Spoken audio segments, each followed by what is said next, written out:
Welcome, everybody. Welcome to the International Brotherhood of Magicians official podcast. My name is Jason Michaels. I am joined by my co-hosts, Scott Cantrell and Ben Young, and we're not even going to screw around today. We also have an unbelievable special guest. Listen, guys, ever since we started this podcast a year ago, I have wanted to make this happen, but I felt like we kind of had to prove ourselves first to make sure we could actually pull a podcast off. But our special guest today, so excited. We have Bob Jaffe, who your list of credits as far as the magic that you have put on TV is vast. And Bob, I did a little IMDb search, and I feel like I probably don't even have the full list of stuff, but some of the magic specials and magic television shows you have produced include The World's Greatest Magic, which Yeah. was a five-part series, Houdini Unlocking His Secrets, The Hidden Secrets of Magic, The World's Wildest Magic. Were you also involved in it all with any of Lance Burton's stuff? Were you part of that? The first show I was involved with, I did the Okay. first. So let me just say, before we say anything, like you and all the people that you worked with and put together and to create these TV shows were pivotal in my experience of magic as I was growing up in the 90s. And I don't know if I would have gotten as excited about magic No, without you. And so thank you for doing this podcast. Like we're super excited to have you. I'm excited to be here, Jason.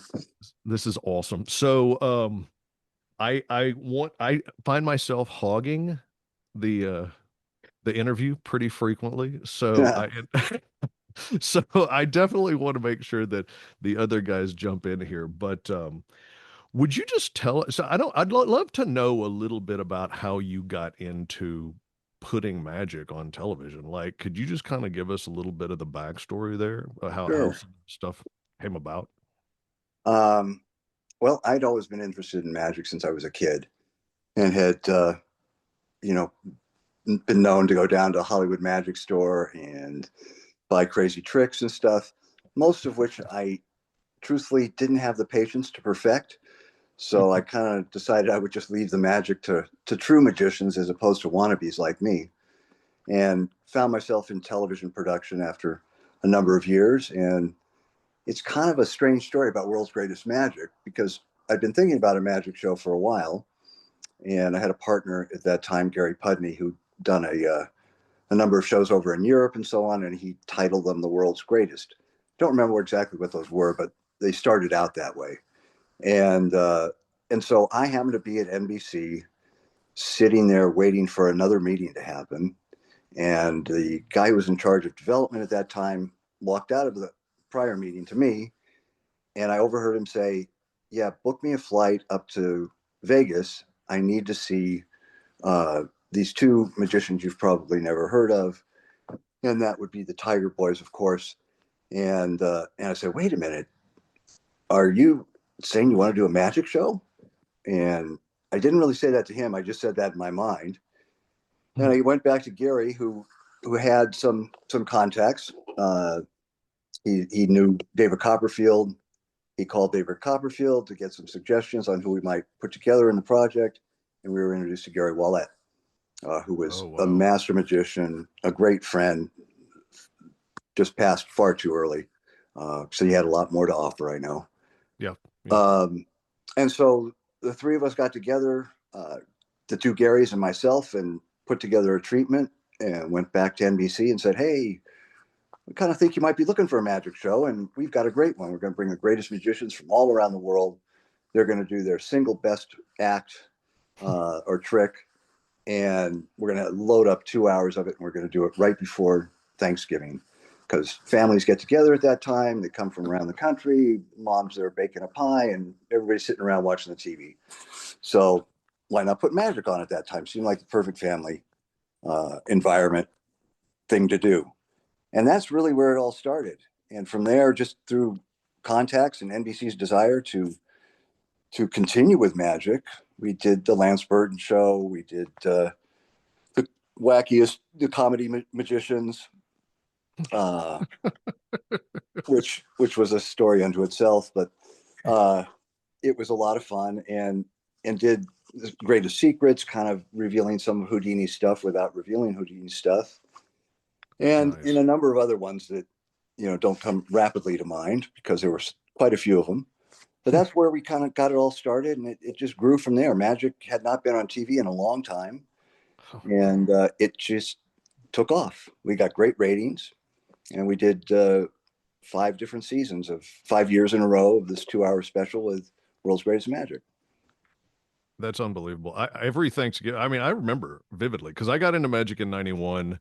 And so I think the first World's Greatest, I think it said that it was produced in 94 or maybe it was 93. But the point is, I remember every year at Thanksgiving being with my family. And after that first year, like it was like, as soon as you saw the commercial, like a week or two beforehand, it's like you set the schedule so you could record it, you watched it. I mean, I couldn't tell you how many times as a young magician I watched because we recorded these things on the VCR, which doesn't exist anymore, but What's that?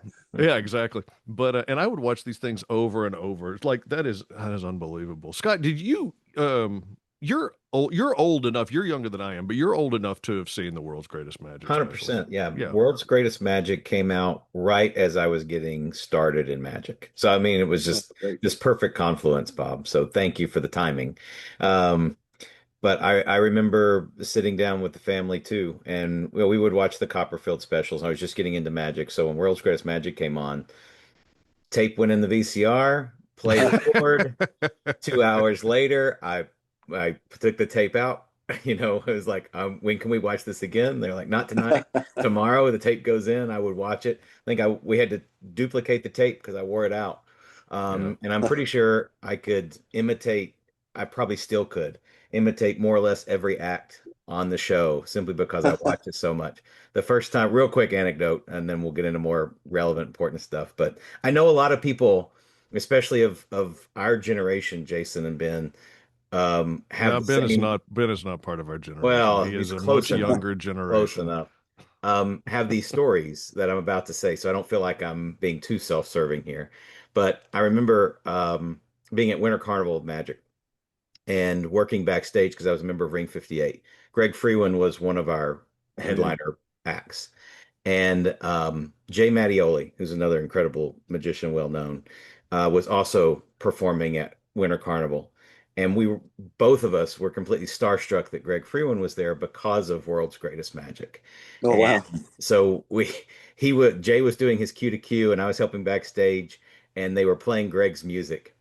And Jay and I stood on stage side by side to the music and pantomimed the entire World's Greatest Magic act, start to finish, without missing a beat. I So at wish you any had rate, it tape of was that. incredible. It's a show that keeps on giving, and there's clips of as you all may know, right? There's clips of World's Greatest Magic floating around, obviously on YouTube, but on Facebook, people will pull clips, Oh yeah. and the magic, not just the magic, but the framing and context of those shows, of those specials, completely holds up today.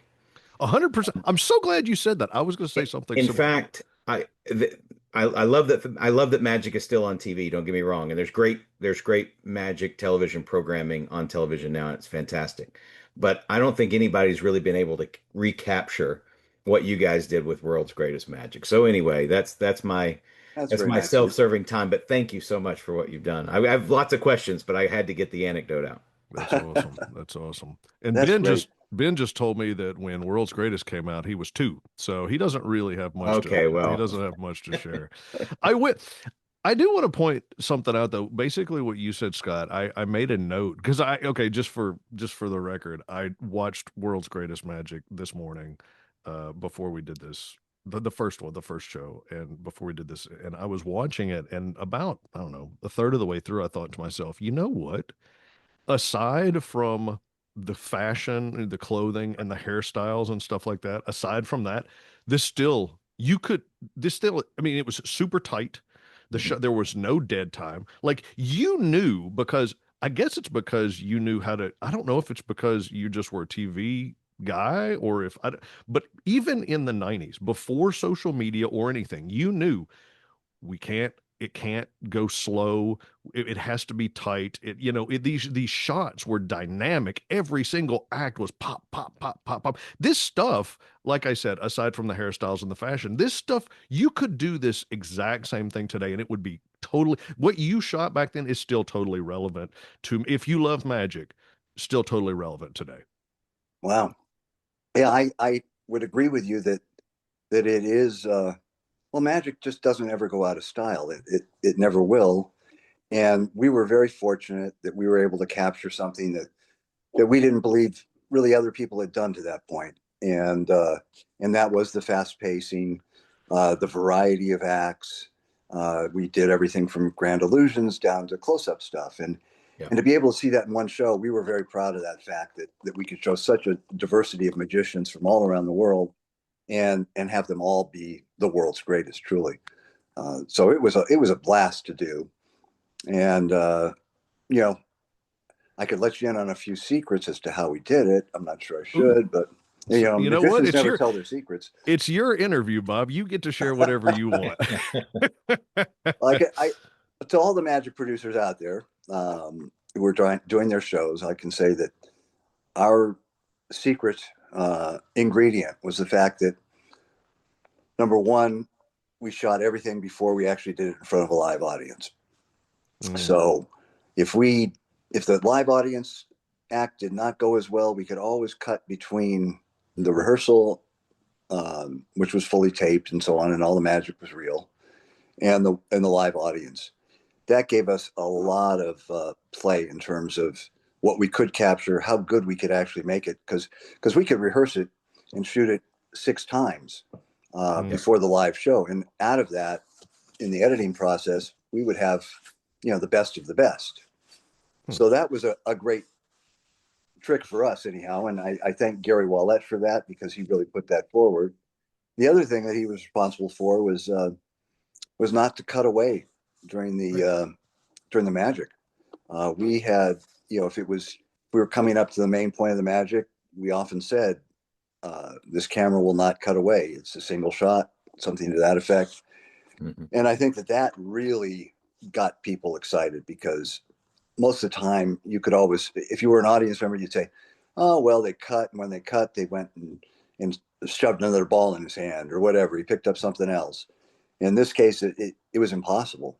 So for that, I think that's what really got people excited originally, stuff that they really hadn't seen before in that format.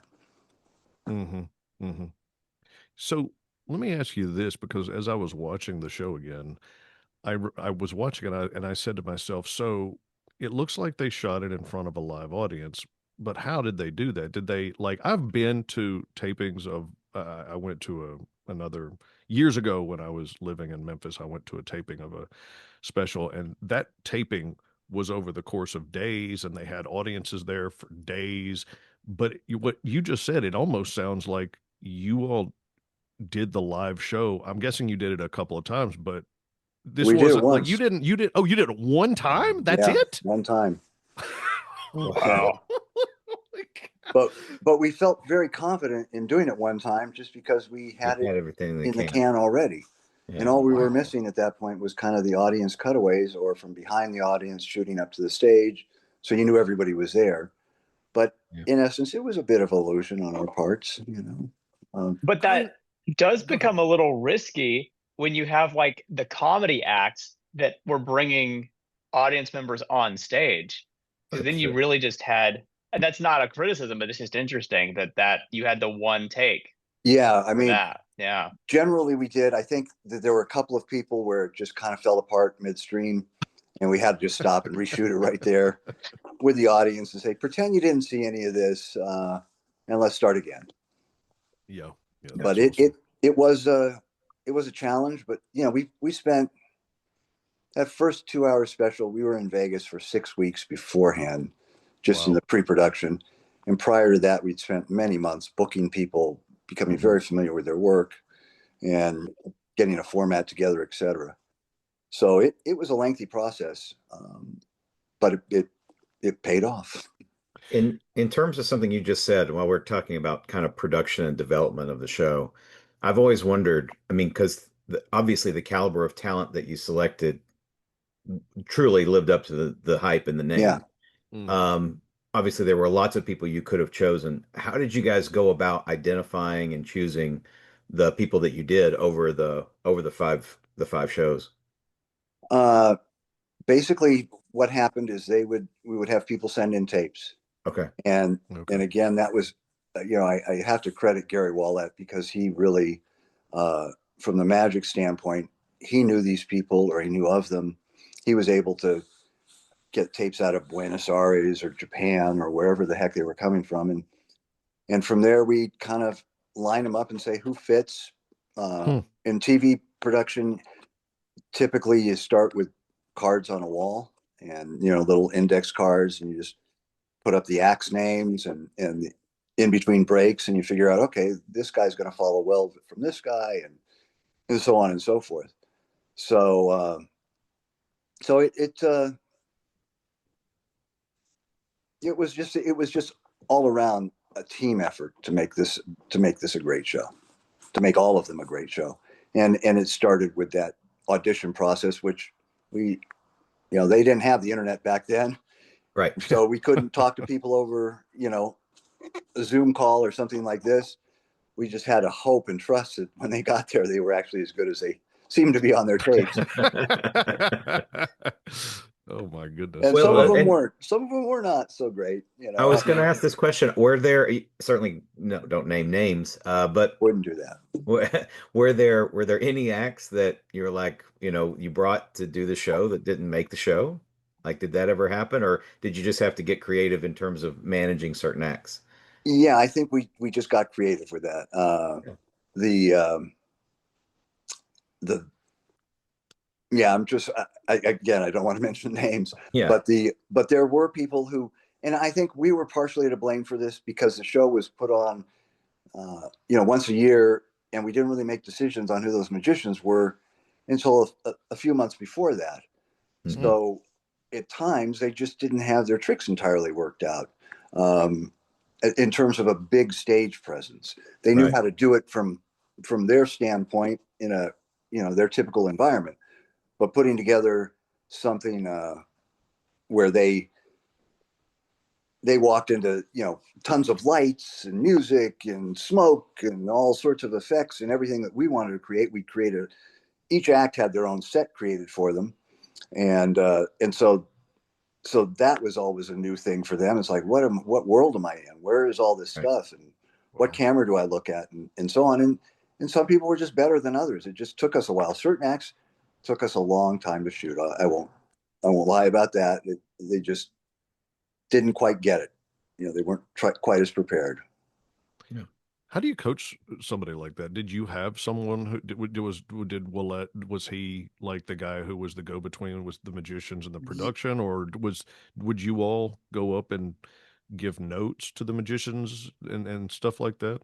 Yeah, I think that Kent Weed was the director of these shows, a terrific director, and he and I would worked really closely together when it came time to shooting the magic.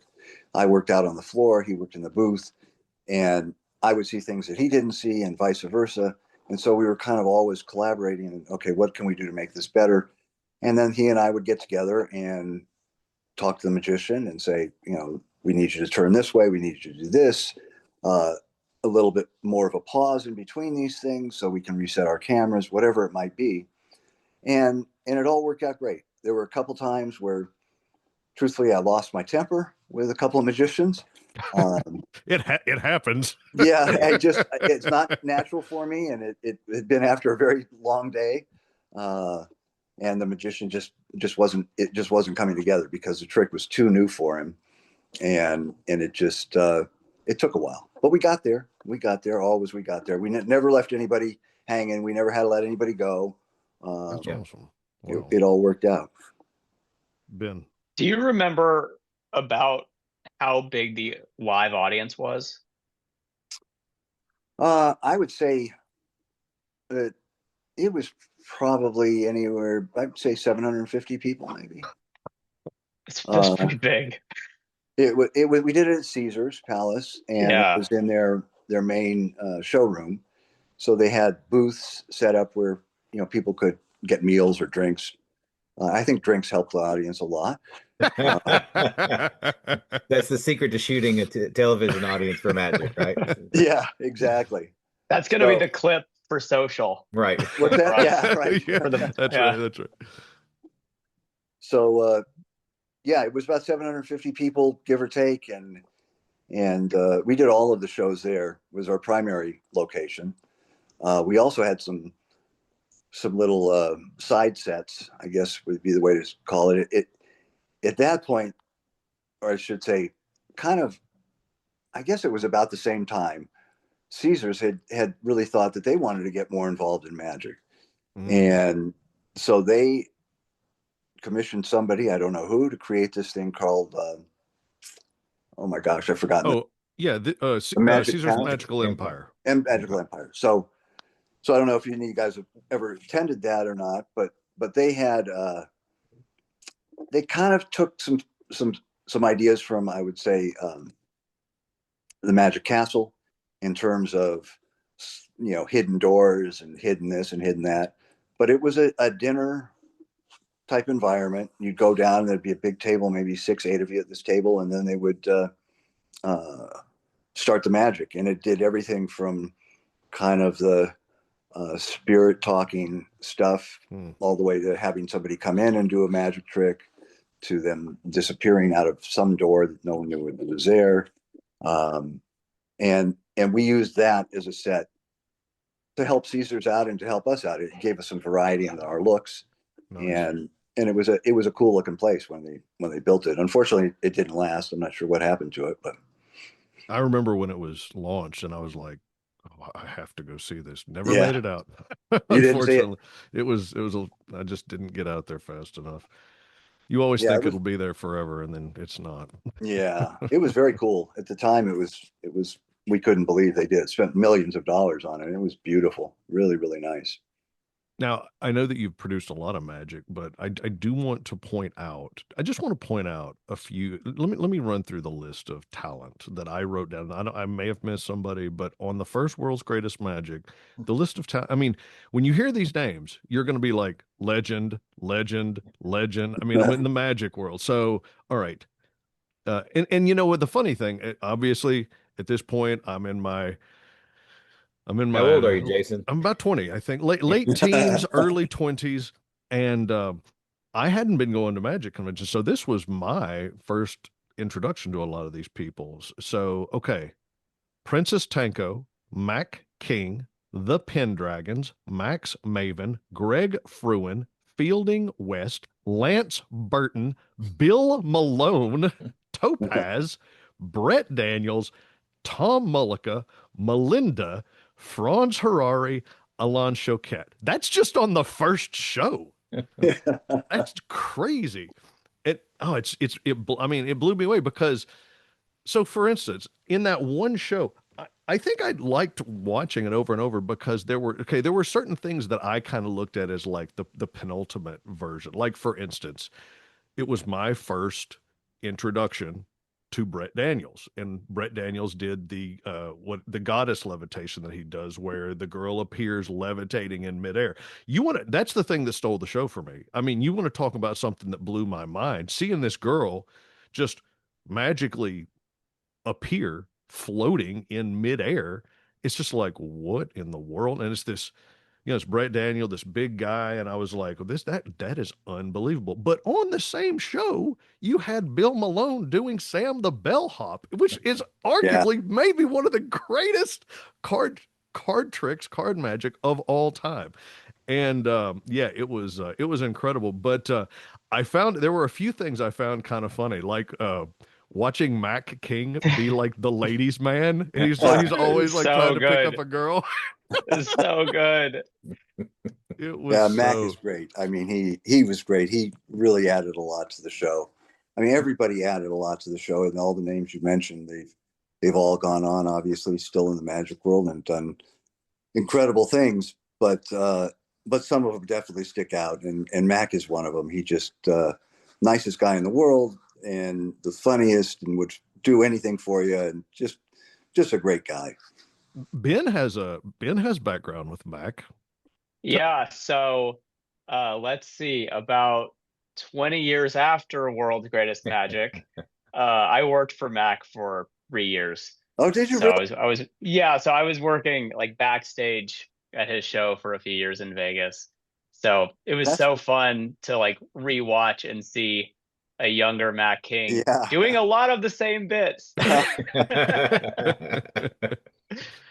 Well, true. if it That's true. works, keep it It going. works. But it was so funny to have him be the ladies' man trying to like pick people up. It was just hysterical. Yeah. Yeah. Yeah.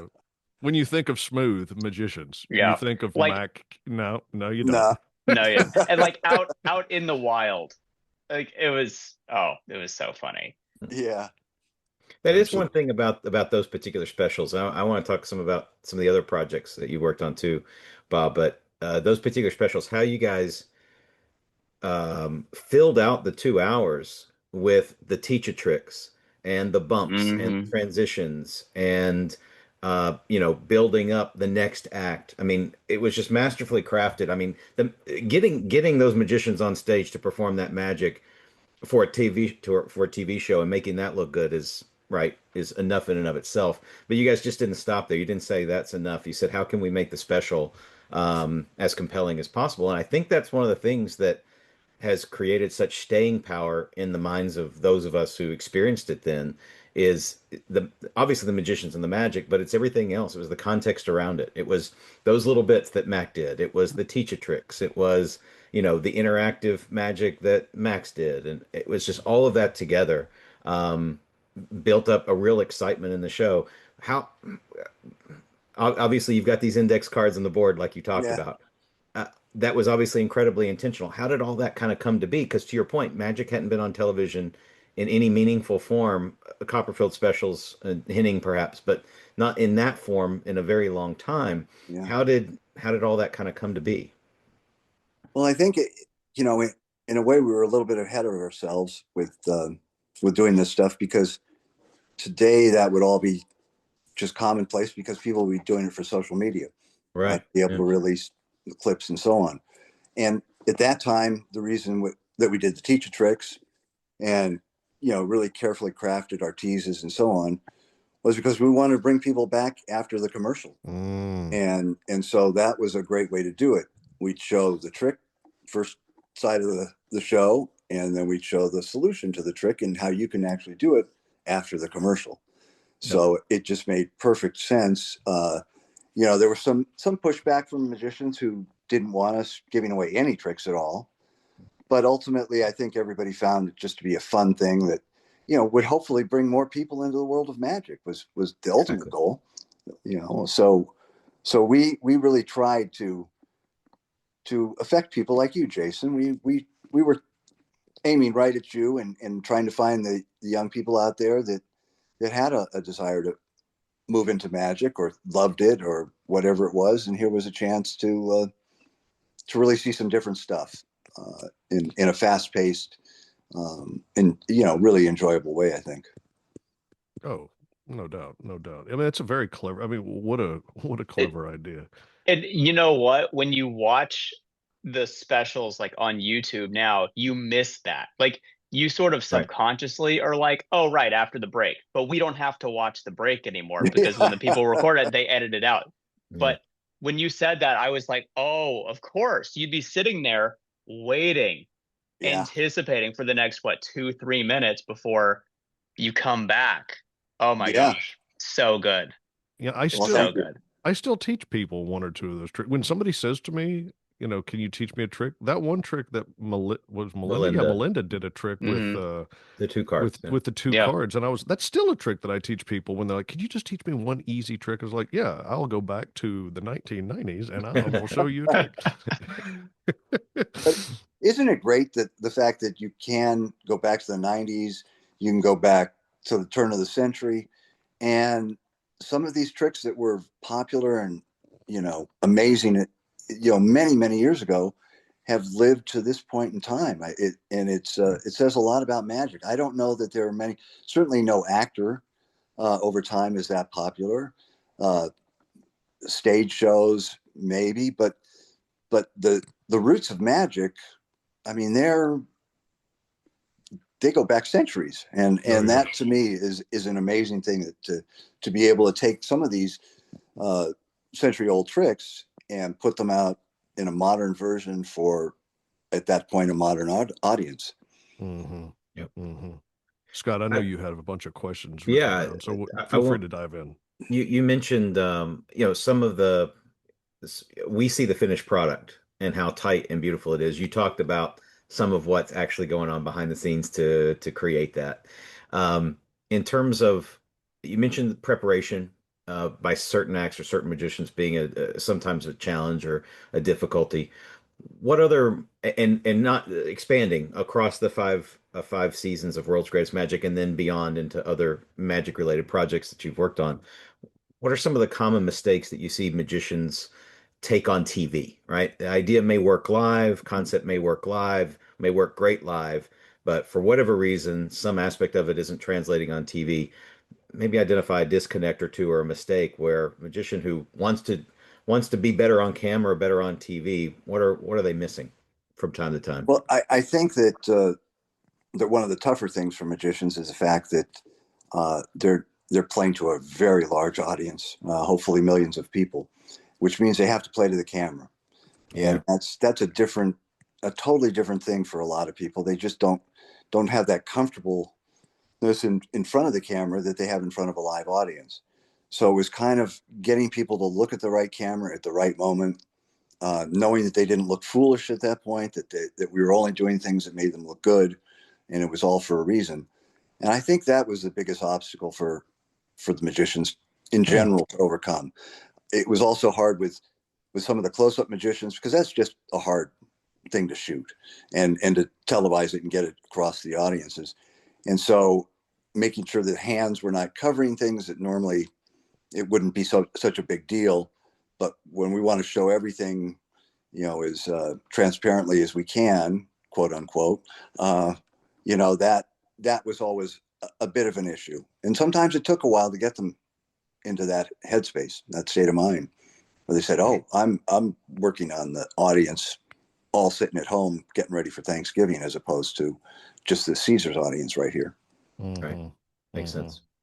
Makes good sense. I made a note that because when I was watching the clip of Melinda perform, it was interesting because you all identified something that magicians are still talking about to this day. You had, I think it was, yeah, it was Robert Urich, the host. He mentioned that he said even back then that you identified that women were not super well represented in magic, Yeah. and like you guys made it a point to say that. I mean, you said that. I mean, you were say, not only you had multiple women magicians on the show, so not only did you identify that that was a thing back then, and it's certainly a hot topic. People are talking about it still now, years later. But you put talented, really great women magicians on screen, and I think that's very cool. I don't know. Um, Well, was that conscious decision? Oh, we yeah, need to include it women. was. We wanted to balance the show as much as we could, and women bring a certain appeal in the way they perform the magic and so on, and we wanted the audience to see that, and it was really hard to find female magicians to be on the show.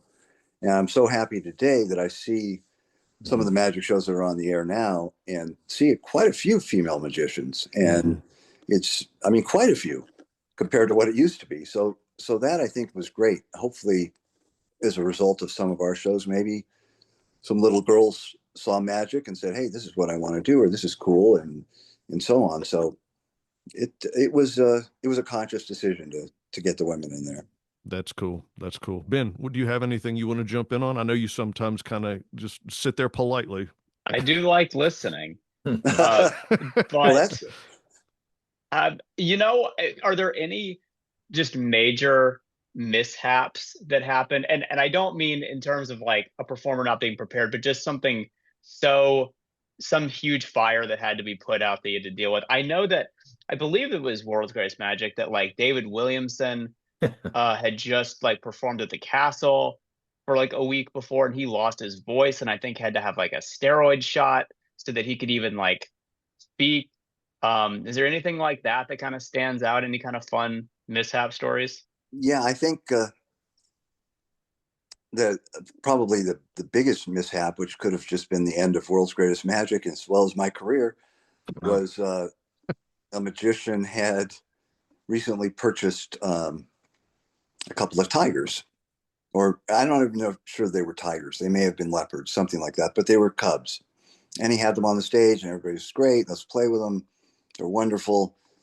Well, this guy had come from Guam, and he brought his regular cats with him that he used in the show. And that's a long time for a cat to be in a crate and so on, flying all the way across the ocean. So we all thought they were so great and so cool, and let's get close to them and no problem. The little ones are fine. I'm sure the big ones will be just as fine. Well, the big ones really weren't just as fine about being touched and so on. Oh. And so we had a couple of near misses backstage where there was kind of an ornery cat, but we kind of put it off. The magician told us for sure nothing would happen when we did the show live.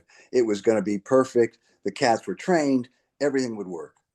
Well, it didn't quite go that way. Oh. And during the middle of this act, a gigantic tiger on the stage broke loose and came running across the stage and was about to jump into the audience. And when I say I nearly in my pants, I nearly in my pants. Oh, wow. But fortunately, at the last second, I mean, I saw my life flashing before me, truly. At the last second, his handlers, they ran out and grabbed a big chain, threw it around his neck, and were able to get this cat calmed down and pulled backstage. But the entire first, second, third row of that audience, I think, had a real deep breath there for a moment and perhaps saw their lives flash in front of their eyes as well. All so part of the show, crazy. Folks. That's something you never, you can't predict that. It just happens. Wow. And another one I know was, again, is probably, I hope you don't know who I'm talking about. But he did this terrific magic act. I'm not going to go into what it was, because then you might know who it is. At the end of it, he took a bow. And this is during our pre-tape, thank goodness. And when he took a bow, he tilted his head like this, and his whole toupee went like that. And the whole shot was of his bald head. Well, he didn't have any idea that had happened. He was standing up there after he took his bow, and the hair is still standing up like this. And no one wanted to say anything to him, because we didn't have any idea he had a toupee, and he didn't want anybody to know, obviously. And finally, it was like, you got your hair? He's like, what? Your hair? You want to fix your hair? And he didn't know what in the world I was talking about off, side stage. I'm like, dude, it's flapping. It's flapping. Well, he quickly put it down, was very embarrassed. Fortunately, that did not happen in the live show, but I still actually have tape of that I'll show you guys sometime. Oh, that's awesome. Whoever that was put some extra stick on for the show, for the live show. That's amazing. Oh my God. I just love the fact that Bob was like, your hair. I got Kent talking to me in my ears. He's like, what do we do?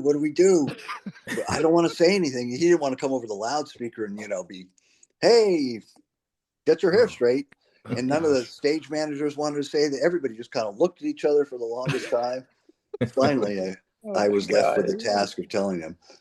Oh, God. Hence the job of a producer. There you go. Yes, exactly. Tough crowd. The two most opposite stories. Right. So with the tigers, or whatever jungle cats they were, I mean, do you do the thing where you tell the audience, pretend you didn't see that, we're going to start again? Or do you just go, we're going to use the rehearsal footage? Well, I think we did do it again, but we weren't as concerned about getting all the shots. We were more concerned Oh, with okay. safety on the second pass. So we did it Yeah. again. We probably used a lot of the rehearsal stuff in the actual show. I But can't imagine what the audience must have thought. Like, we're gonna do it again. yeah, that's where the drinks came in handy, you know. Yeah. Yep, yep. As long as Everybody they were get your drinking, drink they voucher. didn't care. Tigers, lions, let them jump. Oh, What that's was the, funny. you said you did the show once for a live audience. I guess since you had done rehearsals and everything, and you'd shot that, the and I guess also you're shooting for TV. So how long was the live show? Because you had to start and stop a few times. But I'm just thinking about the nature of the different acts on the show and transitioning from one act to another. I I assume you guys produced it just like you would a live magic stage show, and you just had to think about transition to Yeah. transition, or were there longer breaks between certain acts while setup happened? No, we kept it going. I mean, again, we had a lot of talented people working on the Yeah, show and some great set designers that were just very involved in understanding and knowing uh, how we saw the magic moving. And then they came back to us and said, okay, we can do this trick and then we can do that trick because it doesn't require much of a reset. yeah, Uh, but basically, we wanted the audience there at Caesars to enjoy themselves and to have a magic show. yeah. And so we try to do that as much as we could. And there may have been a couple of technical problems that we had to break for, but I don't remember ever breaking for the magic or resetting, That's Wow. great. other than the crazy tiger. Yeah, Oh, yeah, wow, that's pretty outstanding. Really, if you think about it, that's amazing. And like I said, we were there 6 weeks. We probably shot for a week before we shot the real show. So we put a lot of time and effort to make sure that, I mean, one of the toughest things was always this shot will not cut away. Um, because if we got the wrong angle on the shot, we'd give up the magic. And it was just really important for us to make sure that shot never ever cut, because that was our gold. That's what we felt was our gold, was going to make us very different than anybody else's. We're not cutting away. There's no doubt. And we heard from magicians after the fact. They said, I taped it, I rewound it, I watched it again, I rewound it in slow motion, I watched it again. I still don't know how the guy did it. So in that end, it proved to be a success. yeah. So That's one of you've the already other things that you guys innovated as well. You actually did magic. You did slow-mo magic. You did instant replay yeah. slow motion magic in the live special, which is just crazy and unheard of in a magic show. Like I remember seeing the Pendragon's Metamorphosis, and of Yeah, course, if you can slow something down and watch it, that would be the thing. And you guys did, and it was just it's almost more impressive in slow motion. in slow motion. Yeah. How was that? Who came up with that? How, like, there had to be was there pushback from some of the magicians about, no, you can't, how did that all come to be?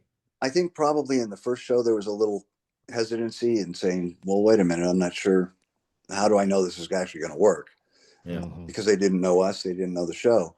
Uh, I think, to a great extent, Gary Wallet was a great in between with the magicians, and he convinced them and told them, "Hey, it's all going to work out. It's going to be great." So on. By the time we did the second one and some of the other shows, magicians were very happy to go along with what we said because they knew we'd make them look good. And that's all Mhm. we really want to do is make them look good so that the audience enjoys the show. So there's no question that it's magic. If we have to do it in slow motion, uh, let's do it in slow motion. Let's really fool people. Yeah. So it was great. We got a lot of positive feedback on that early show, and really every great magic, world's greatest magic. We got great feedback all the time. So Yeah. prior to that first one, had you seen a lot of magic shows? Like, because this strikes me. So what you did, it's not the same thing, but magic conventions often put on shows, and the magic convention will have whoever the stars of the convention, they may have 4 or 5 acts that do a show. So had you ever seen anything like that prior to shooting the show? Like, I guess what I'm wondering is how much magic had you seen before you were like, all right, now we're going to create this show that ended up becoming legendary for just the whole way that you put it together. Were you just that savvy as far as putting together television and making it work, or had you seen a lot of magic shows in person prior to that? No, I hadn't seen a lot of magic shows prior to that. That's crazy. Um, I'd seen Lance's show, and as a kid, I'd seen, you know, I grew up around magic because, in a very distant way, my family was related to the owners of the Magic Castle back then. Oh, we should The probably owners talk about that. and so I was at the Magic Castle as a kid, and and just just loved it. I think also, you know, what was his name? David. Not, he did magic, and then he moved to Canada, I believe, or something. He said he could levitate himself. I'm sorry, I forget his name, but his whole thing was he was going to levitate himself. He was kind of spiritual, strange. Doug Henning. Oh, we're talking about Doug Doug Henning. Henning. That's Yeah, right. yeah, I'm sorry, yeah. Doug Henning. That's it. So I'd seen his show on TV and really loved his show, and had seen obviously the Copperfield specials and loved them. Uh, and so I kind of instinctively knew what would work and what wouldn't work, and how much time we needed to put these people on. We couldn't do very long acts. Wanted to keep it to a fast-paced show so that, hey, you don't like this magician? Give us a couple of minutes. You're going to see another one. It's just even going to be bigger and better. But Wow. I didn't. I think it was just my television background that helped with the pacing and so on and so forth of the show. Mm-hmm. Okay, Scott, what do you got? You also did, I think, what was the name of the special? I got it pulled up here. The World's Wildest Magic. Was that going on? Was that kind of a successive special to World's Greatest? Because that's also a spectacular lineup of talent. The amazing Jonathan Nathan Burton, Finney again, Penn and Teller, Matt King, Cole and Company, which is one of my favorite acts Mm-hmm. ever. Mm-hmm. Bill Malone, Sylvester the Jester, Fielding West, etc. There's an amazing show too. Was that just sort of a successive special to those others? Yeah, pretty much. You know, NBC really got behind Magic, and so when our numbers came in big after the first one, it was a very natural thing for us to say, "Hey, let us do another one. We'll find something to do." And that was one of the shows we did, The Wildest Magic. Penn and Teller hosted it, and did some crazy stuff. I mean, still to this day, I'm blown away. And that just, it was kind of a natural thing. There were some great comedy magicians back in that time, and it was like, let's give them some airtime. Let's show the world what's out there, and Oh, hopefully, that's cool. I'd heard from other magicians that actually their live audience shows actually increased as a result of people seeing them on TV. I'm And certain then that's I know a true. lot of them used the clips in commercials and things like that. So we kind of gave people a resume, people who didn't have a resume before, a video resume anyhow. You mentioned obviously the toupee issue and the tiger issue. In terms of positive experiences, highlights from it could be any part of your career, but I guess specifically magic related, whether it's World's Greatest Magic or otherwise. What are some highlights? Like you've got this act and you see them perform live on stage. It doesn't have to be, even that, but highlights or positive memories that are really impactful in terms of your experience. Yeah, I think that the number one that comes to mind is Penn and Teller. Hmm. And I'm not sure if I don't remember if it was the first show. I think it was the second show that they were involved in, Second World's Greatest Magic. Yep. And they did a trick where Teller caught a bullet in his teeth. Yep. The bullet catch. It's amazing. And it was just, it's still to this day, I have no idea how it was done. Of all the magicians, I mean, everybody understood that we were going to have to know their magic in order to shoot it. Yep. And so they, would divulge how it worked. And that was fine. We were, tight-lipped about everything. But when Penn and Teller came in, they said, we're not telling you anything. And we're going to do everything behind this curtain until it's actually the time to shoot this thing. And this is how it's going to work. And this is what you can expect, and be prepared. Wow. And so we really didn't know how well it was going to turn out. And certainly like I said, I have no idea how they did it. And it was just one of those things it still blows me away to this day. I think about it and it's like, how in the world? And I know something was going on backstage, but I don't know exactly what it was. And it just worked great. It just was a great trick. That is cool. Yeah, that was probably my favorite.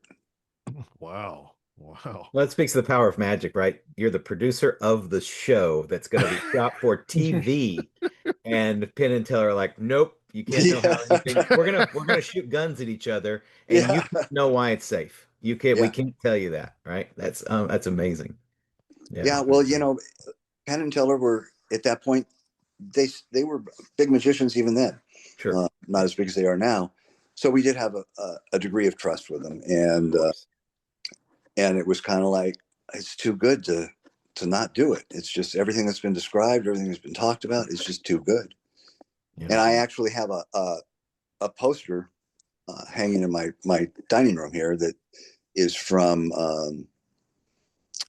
one of the shows we did. I think it was the Hidden Secrets of Magic, that had a lot of Houdini stuff in it. We met a terrific guy. I don't remember his name. You guys may know him, but he collected magic posters, old magic posters, everything from Houdini on down and up. And one of the posters he had was the amazing Carmi shooting a cracker held between a man's teeth with he says a bullet, but it's kind of like a pipe thing that he's like a pea shooter deal, but nevertheless, it's a great poster. It's all, he's got a turban on. It looks all magical and weird and stuff like that. And whenever I look at it, I think Penn and Teller. It's like, That's awesome. yeah, you were great at that time, dude, but you should see Elder. Amazing. One Now, last question, Jay, yeah, and then okay, I'll you let got people. another one, Scott? I just got Good. one more, and Okay, it's good, just good, it's good. kind of looking to the past and kind of bringing it to today and into the future.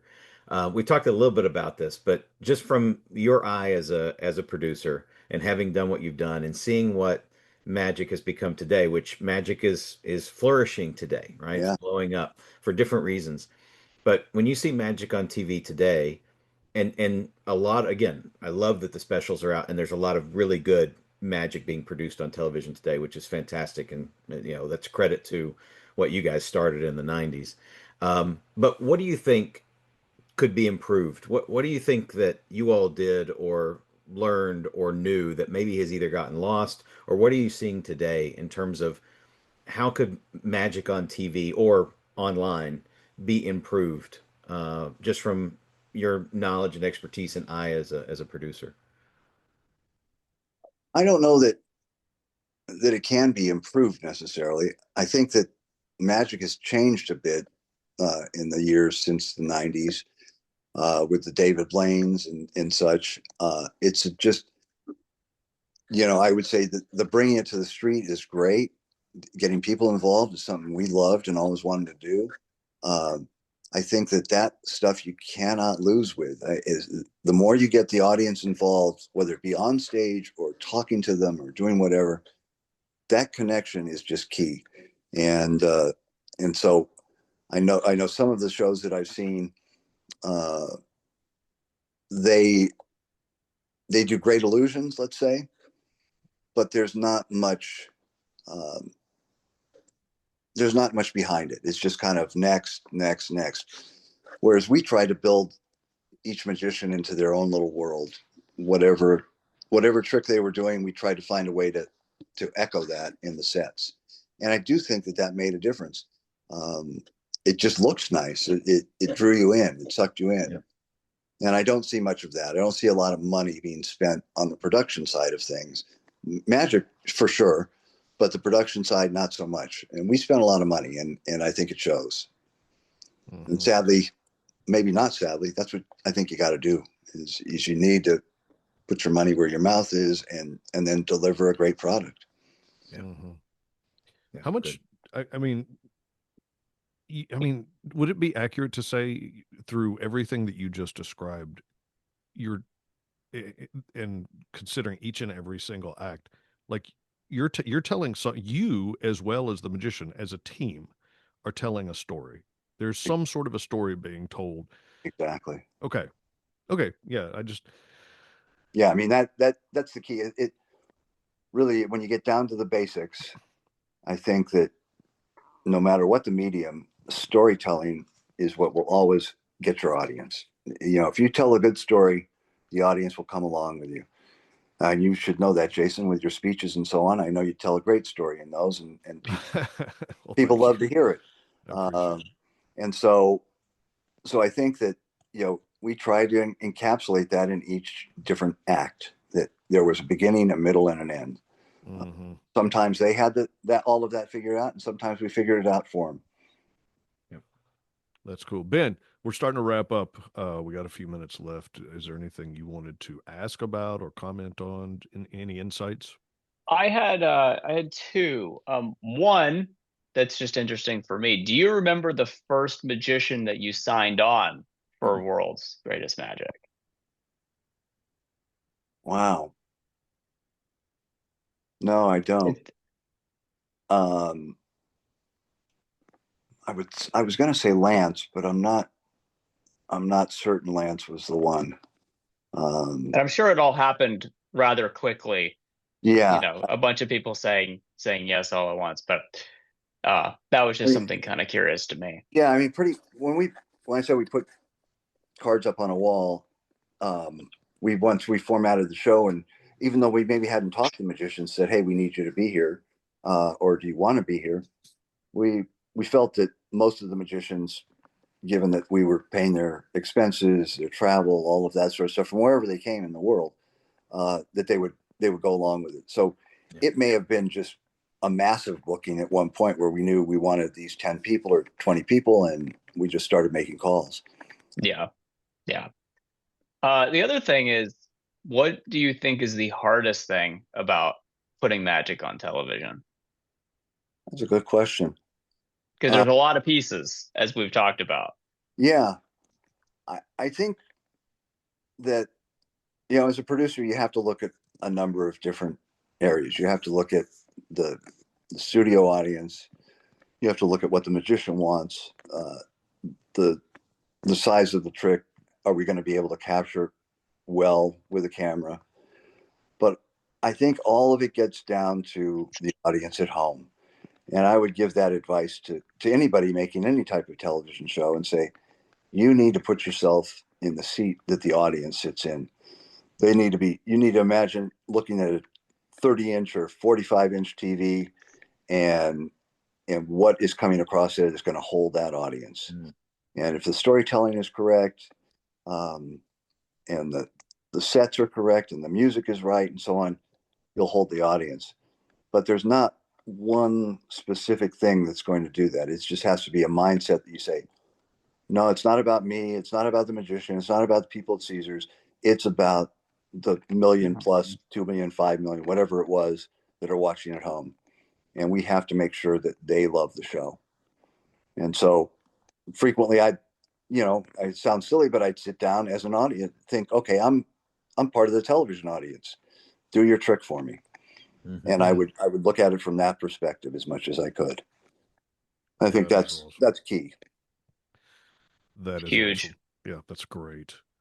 All right, fellas, last questions or thoughts for Bob? But maybe just one last thing. Other career highlights. Obviously, for us, what you did with World's Greatest Magic and all those specials are a career highlight of yours. But from your perspective, you've done a lot of things in your vast career. Um, they certainly can be related to magic, but other career highlights from producing TV. I think probably the magician in the kitchen comes to mind as being a true highlight for me. You see how we set that up, Jason? You see what we did? Did you guys call each other before this? Oh, that's hilarious. Okay, you know what?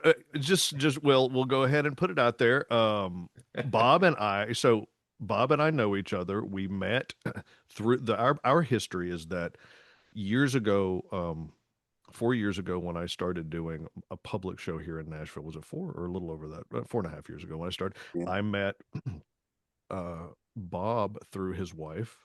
Uh, and she was part of a group that I was doing some advertising with. And I had this meeting, and this woman comes up to me and goes, "Hi, I don't want to tell your wife personal information, but she goes, my husband is Bob Jaffe." And I was like, "Wait, you mean like World's Greatest Magic Bob Jaffe?" And she's like, "Yes. Do you know him?" I was like, "Are you serious?" And so that's how we met. You were so kind and gracious to come to my show. And then, Bob, you and I started getting together. We'd grab lunch, we'd hang out, we would talk magic, and then we started throwing ideas around at each other, because this is what creative people do. We just throw ideas at each other and we brainstorm ideas. And Magician in the Kitchen is a project that we have mentioned on the show before. And you and I developed it together, and we shot a pilot of it, and I just want to say that I've done some different television projects. This was the first time where it was my project. And so to get to work with you and have you, I will never forget being on the set behind this island, like a kitchen island, and I'm looking out and I can see a small, about 10 people seated in chairs behind all the cameras, and you're to the side of the camera with your clipboard. And I'm just like, that's what an executive producer does right there. That's what I'm talking about. So Yeah, I that's really, a familiar posture. yeah, I really appreciate you um, jumping, jumping and being part of that. That was very cool. Now you can give the honest answer. What are actual real highlights of your, of your... Well, uh, I guess I should. I mean, I hesitate to say it. I don't know why, but I created American Gladiators back many years ago. So that'll be part 2 of our podcast because I didn't know that. Holy crap. Okay. Yeah, I think that magic certainly was a big highlight. I did a lot of documentaries prior to that. Created a show called Modern Marvels, which is still on to this day on the History Channel. Fantastic show. Yeah. I did a show for NBC called What Happened, which was why do big things go wrong? Why does the bridge fall down? So on. And what was really cool about that is we were really kind of breaking a lot of molds, because the company we did this with had tremendous computing power, and they were able to give us 3D animations and things like that nobody was seeing at that time.